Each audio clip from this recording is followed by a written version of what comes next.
اگر چاہتے ہو کہ رمضان میں پیٹ خراب نہ ہو تو ہر کھانے میں 1 چمچ سرکہ ڈال دیا کرو۔ زندگی بھر کام آنے والے ٹوٹکے: جلد کے امراض سے بچنے کے لیے نہاتے وقت آخر میں ٹھنڈا پانی جسم پر بہائیں۔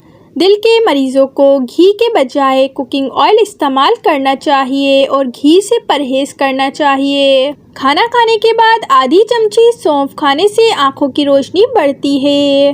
مچھر زیادہ تر او گروپ کا خون پینا پسند کرتے ہیں۔ ٹھنڈا پانی گرم پانی سے زیادہ ہلکا ہوتا ہے۔ سردی کی کھانسی میں چاکلیٹ کھانسی کے سیرپ سے 5 گنا زیادہ بہتر اثر دکھاتی ہے، لہٰذا سردی والی کھانسی میں چاکلیٹ کھایا کریں۔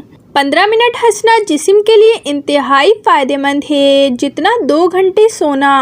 نمک اور شہد سے دانت صاف کریں، دانت چمک اٹھیں گے۔ خشک ٹی بیگ ورزش کے سامان اور بدبودار جوتوں سے بدبو ختم کرنے کی صلاحیت رکھتے ہیں۔ سیب کی اتنی زیادہ اقسام ہیں کہ اگر ہر روز ایک نئی قسم کا سیب آپ کھانا شروع کر دیں تو 20 سال تک کھاتے رہیں گے۔ سستی اسی طرح لوگوں کو ہلاک کرتی ہے جیسے سگریٹ نوشی۔ کٹا ہوا لیموں فریج میں رکھنے سے کسی قسم کی بو نہیں پھیلے گی۔ دل کے درد کے لیے 3 چھوٹی الائچی روزانہ کھائیں اور خود فائدہ محسوس کریں۔ آنکھوں کے گرد آہستہ آہستہ روغن زیتون یا روغن بادام کی مالش کریں۔ چہرے کو پانی سے گیلا کر کے اس پر پھٹکری سے ہلکا ہلکا مساج کریں، دانے مکمل ختم ہو جائیں گے۔ کھانا کھانے کے بعد آدھی چمچ سونف کھانے سے آنکھوں کی روشنی بڑھتی ہے۔ اگر گھنٹوں آپ کمپیوٹر اسکرین کے سامنے گزارنے کے بعد سفید کاغذ کی کسی خالی ٹکڑے کو دیکھیں گے تو وہ آپ کو گلابی دکھائی دے گا۔ نابینا افراد ہماری طرح خواب نہیں دیکھتے۔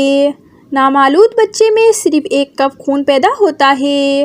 ہکلاتے مریض تندرست۔